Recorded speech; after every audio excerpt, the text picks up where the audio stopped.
at supper time. Over by the courthouse, they're starting to unwind.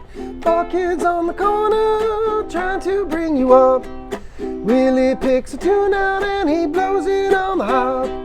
Down on the corner, out in the street, Willie and the po' boys are playing. Bring a nickel and tap your feet.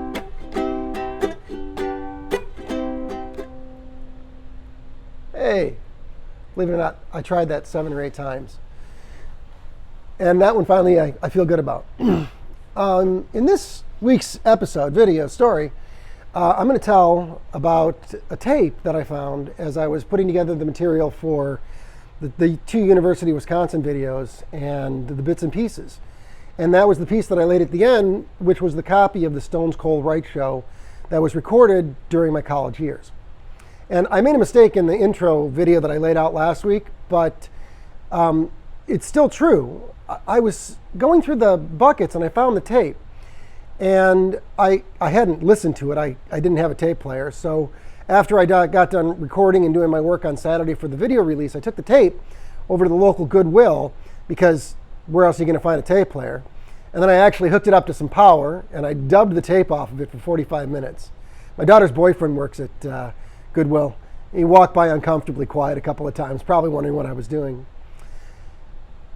One of the most interesting things about the video is that it was released, or that is to say, it was aired on March 6th, 1995, which would be 17 years ago today, which is tomorrow, which is the 6th of March.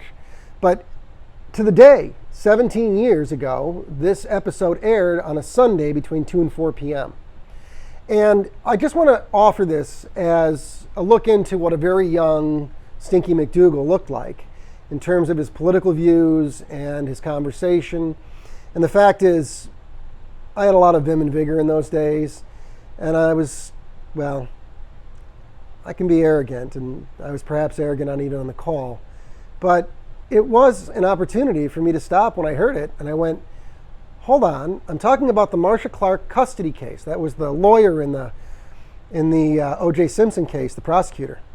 And I looked up the article. I was stunned to find out that the press release on that came out on March 3rd, 1995. And I talked about it on this episode, which means that the episode had to have been March 6th. And when I realized that I had pulled the tape out and dubbed it 17 years and, later, almost to the day, that this video really should just be released as its own video. And so I pulled a small segment out, about 15, 20 minutes of the show, and I hope you enjoy it. And I've got a midweek video I'm going to put out as well, and I hope you enjoy that one too. It's on Stateville Prison. So with that, I hope you guys have a great day. Enjoy the Stones Cold Right show, and I'll talk to you next week.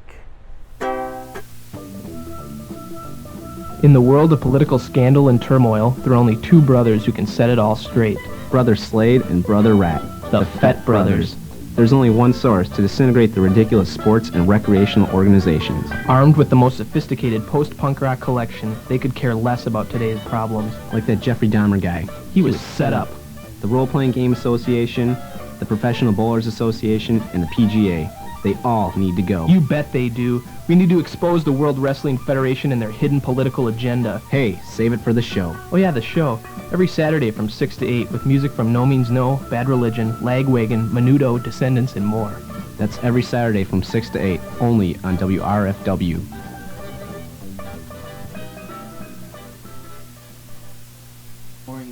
All right, we're back here, WRFW at 8.7 FM. Mike, the Ferret brother show, he's my roommate, but he's in for it, because that's nothing that's just, it's damn funny, I gotta say, it's damn funny. We got a good show coming up for you today. As you know, we've been gone for 2 weeks. We have got some outstanding information to chug across today. Things including talking about the outstanding liberal feminist speaker we'd had here, Abramowitz. We have the Marcia Clark thing going on with her losing her kids. We got to touch on those 2. There's a couple of good things we're going to talk about today. We're not talking about Simpson. No, not Simpson. Marsha Clark. We're not talking about anything Simpson related. No, when you see this article, That is our what can I say? Reward to you, the listener. no, this isn't. No, don't. We'll get back to you on this because you're gonna want to hear this. You're gonna want to hear this because what's going on with Marsha Clark is so incredibly ridiculous that people are getting away with this that you're gonna want to hear it. So we're gonna start you up here today with a little bit of Eagles, and when we come back to you, we'll probably end up doing Jabbers Sports Picks. Stick around. I was trying to diverge another thing. That about does it for the O.J. Simpson trial. I really don't like the whole I got idea. a couple of really No, we're gonna come. I gotta go to the we're gonna come forth with our new segment on the show. It's called Republican Clarification Hour. This is where we come to debunk the myths that are out there about spending cuts and such appropriations in government for students, for the average citizen, and we're coming out and we're trying to make it just a little bit more clear for people to see what's actually going on. And in fact, we are clarifying the changes that are happening in the Republicans at statewide and national level. And it Number needs to be one, done. number one clarification. If you were listening Number to one. the show ahead of us, you would have heard two students who were rather disappointed in financial aid maybe being rescinded or restructured or perhaps even downsized, can we say. But the argument was, well, I pay $6,000 for school, and It's impossible. If you I'm don't paying pay this much money, and I can do whatever I want. But they need to realize that they are getting a bona fide education for that kind of a price level. And that the money that they're putting in is rather insignificant to the money that they are going to get out in the long run. 20% is all they pay on their education, and with the and Chancellor Thibodeau, screams, "Oh, we're gonna see a 11.3% increase over the next 2 years," and actually, okay, 11.3% over the tuition we pay, but you're only gonna see it's only coming up to a 2% increase in the overall cost of education. You only pay 20%; it's gonna go up to 22%. That is so minuscule when you look at the big picture, And everybody's going to have to understand, and especially these people in school are going to have to start understanding that you're going to have to give up a little if you want a job when you get out. That's what it comes down to, because the jobs are not going to be there if the property rates stay where they're at. Yeah, I believe we read an article by Alice Clausing in the Student Voice just this month saying on Thursday in the Yellow Room there will be a conference. No, presidential room, isn't it? There's the other No, room? it's the Yellow Room. On Thursday there will be from 11 to 5 p.m. There will be a conference of the regional senators and representatives of the state of Wisconsin here to discuss some of the budget proposals set forth by Governor Tommy Thompson. And I just want to make one point here, and it's not a new point, it's nothing new, but I think it just needs to be reemphasized. It is when you have a group of constituents, such as students, being affected by cuts, however minuscule, they're going to come forth and say, no, we don't want to make the sacrifice. We don't want to make these changes. We want to remain with the status quo. But we have to realize that why people, even students foremost that are turned off by politics, why they are turned off by politics is because we don't see significant changes. We don't see bold steps. We don't see bold experimentation. And this bold experimentation is being put forth by Governor Tommy Thompson, willing to take on the status quo, willing to change things around, willing to make things different. And that is the only solution to making politics, how can we say, appeasable to a lot of people. Mm-hmm. I think we have to look at the progressiveness that he's pushing, and not look. Everybody looks at the programs we've got. They want to take the programs we've got and expand them. And some of these programs already are failing. So why do we want to expand these? I think what he's doing is really good. That he's trying to become progressive and create new programs to try and assist people in the state and people in the system. And if there's anything you can credit Governor Thompson with, if you hate what he's done socially, if you hate what he's done for the schools, you can at least agree that he's done some fantastic things to bring business to Wisconsin and jobs to Wisconsin. Wisconsin has got one of the greatest economies in the nation right now, and he's been in there for 8 years. I think you got to be able to credit him for some of that. So clarification number one, I guess, would, if we could make this just a little bit more clear for you, you have to be, before you're a student out there and before you look and are scared by the demagoguery going on within this, by administrators, by faculty, by other students themselves, by the student senate, by the United Council, saying, listen, your financial aid is going to cut such and such off, and you're going to have to give a lot more blood in order to go to college anymore. That's just not the truth. No. You need to be able to look at this thing saying, you're getting a great deal. You're willing to, You're going to get a reward based upon your investment, because that's what college is. It's an investment. Number two clarification, kind of right next to that point, is we heard some of the ideas being forth that they're going to require less credits for graduation. Right now, the credits required for graduation is 128. They want to move it down to 120 so we can get people out of college and not make people take unnecessary courses like some. Well, let's see. I'm a broadcast journalism major, and I'm really going to enjoy taking a environmental class. And number saving the two. environment. And number two was the fact that they're going to actually make people pay more if they decide to indulge themselves on courses that aren't relevant to their major or minor. In other words, if people come in there with no structure and want to take a wide range of classes and want to, in fact, disrupt the system for everybody else, because you got to remember, every single class that you take, you're charging the taxpayers money, because there's, in effect, a subsidy for the classes that you take. You are not paying the full share of the professors to be there, the equipment, the building, everything that goes on in that college. You're, in fact, getting a subsidy. So therefore, when you take classes that aren't really pertinent to what you decide to do, you're going to have to pay more. In fact, pay your fair share. And there's a lot of people out there that say, we heard on the show before us that, well, listen, if I want to get out here in 6 years, 7 years, it's my own business, and it doesn't hurt anybody, so I can take as many credits in whatever fields I want. And no, you can't, because it is hurting people. It's hurting other students who need those courses, who can't get in them, who have to pay higher rates of tuition because you decide to have these subsidized courses. And it's just another example of, let's think about myself first before we think of everybody else. Item 3. On the Clarification number 3. Clarification number 3. On the national level, they're talking about, when you talk about the school lunch programs, the WIC programs, you know, all these feed people programs, and you keep seeing in the press, and this is really getting annoying, the idea that they're going to starve these people. Honestly, I just saw it yesterday. There in the paper it said GOP plans to starve children, and yeah, we got to address this right off. First of all, this is America. No one is going to starve. Second of all, the plan doesn't call for cutting the funds whatsoever. It calls for a 4.3% increase. 4.5. 4.5. It was 3.1 under Bill Clinton's national plan, and it's 4.5 under the state block grants that we want to put out. Which is an increase over what they wanted to put out. And the problem, and all they're going to do is send this back to the states, because the localities are where the problem is at, and that is where they can create the best programs.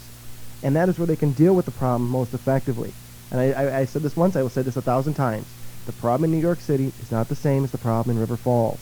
And to try and deal with them the same way is to try and deal with Hitler trying to deal with Hitler like you dealt with liberalism. Mussolini. It's just not the same. The problem's different. They're not there for the same. Or no, it's like treating Hitler and dealing with Saddam Hussein. Well, the same. that might be a little bit worse. What their focuses are completely different, and it just doesn't work. I just want to say, if you've listened to us, you say, well, gee, Bob and Jabber, that sounds really easy. And why are people angered by this? And why do people even make these announcements if it's simply not the truth? And I will clarify for you right now why that is. Number 4. Because there are bureaucrats out there who survive due to programs like this, federally allocated programs where they get their paycheck and they get their food and they make their money off the bureaucracy that's happening at the federal level. Listen, it's a pretty renowned fact that by putting things in the state has all the creativity right now. You can see all these bold ideas coming forth in the state, and by actually giving it in block grants and allowing the states to do what they choose to do in more creative fashion, that the level of bureaucracy is going to go down, and people on the whole are going to benefit. This is an example in welfare, where only 60 cents out of every dollar goes to the actual welfare recipient, and it's all caught up at the federal level. And that's one thing. That's another thing that they want to do in these programs is when they send it back to the state, part of the mandate of what they have to do with this, they're going to have fairly loose restriction on this, but one of the things that they're mandating on this is that you can only spend 5% of the total funds. 5%. That means out of every dollar, 95 cents is going to go to the people. You can only spend 5% on bureaucracy, on setting up and paying people to initiate the program. 5%. Which means that we're going to have a far more effective system. Far more money is going to be going to the people, and we're going to see a far better system than we've got today. Yes. One more point I'd like to say. You see all these students, if you've been watching local news lately, they carry their empty lunch trays into the offices of Republicans things, and they go in there and they stomp around and say, please don't starve us. This is a quote.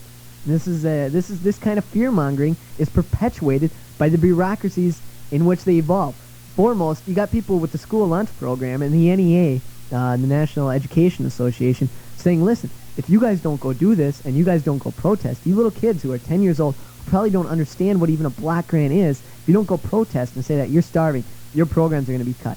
Wrong. Their programs are not going to be cut when, in fact, they're going to be expanded. The point is... And the funding increased. The point is the people that are going to be hurt and the people that are going to be getting rid of is the downsizing that's going to happen with the bureaucracy.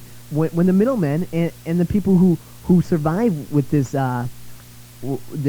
corrupt bureaucracy, if we could put corrupt in quotes, are the people that are actually going to lose. And that's good because they can find themselves in a more productive job, in a better position.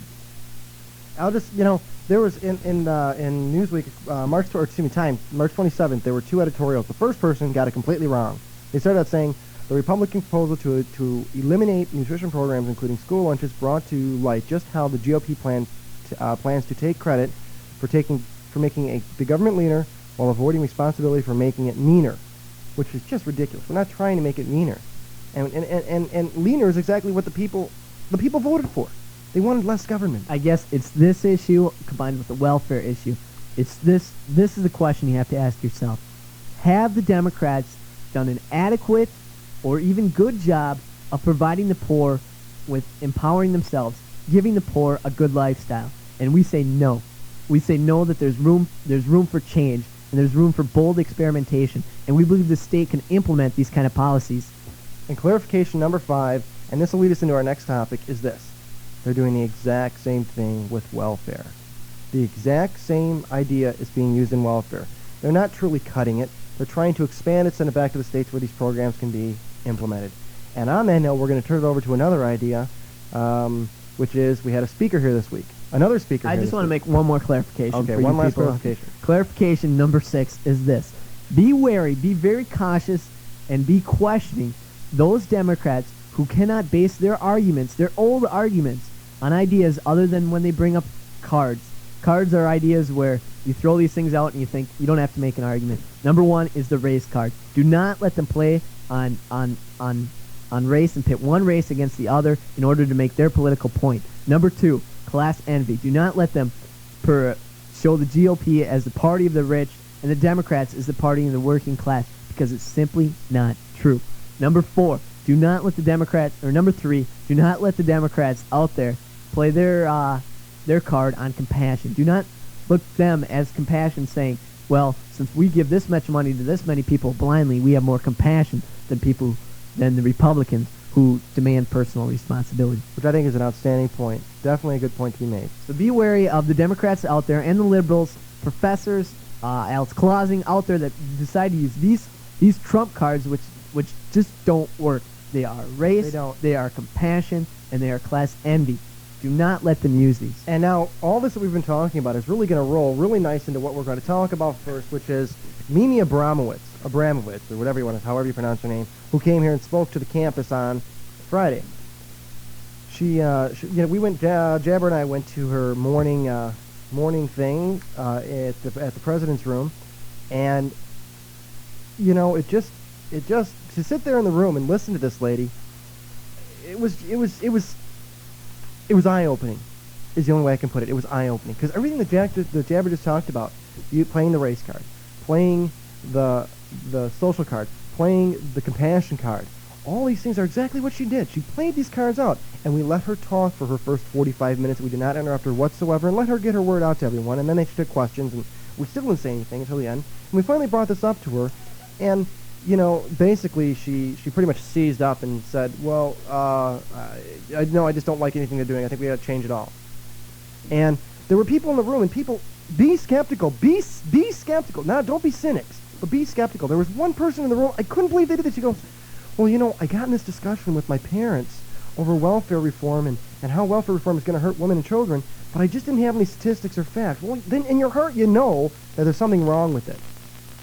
But if you don't have the facts or statistics, obviously you haven't researched deep enough and you don't know what the true problem is. If you're asking Mimi Abramowitz, She basically came with a packet of papers and said, well, all the information you've gotten from everybody else is a lie. Here's a packet of information that I put together. It's all the truth. And it was ridiculous to be sitting here and hear people say this. And there were people in there who said, well, I just don't know what to say. I just don't know the figures to argue for this. And I think you need, don't blindly go, give me the information, go, let me see the information and judge for myself. That's the key, is get the information and judge it. Don't go into this blindly.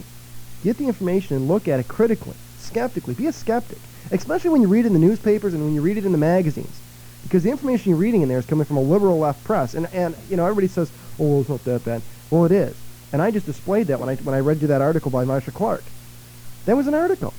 And to begin an article and talk about that and say and to characterize women, to say that women need to be Donna Reed to get their children and over men who are just slightly better than Homer Simpson is absurd. It's absolutely absurd to be using that kind of language. But and then this Mimi Abramowitz, she had some other problems with her entire thing, with her entire premise. What was that one that she talked about? She was talking about probably at her jabber. I'm stuck. I can't remember what she was talking about. It was that far out.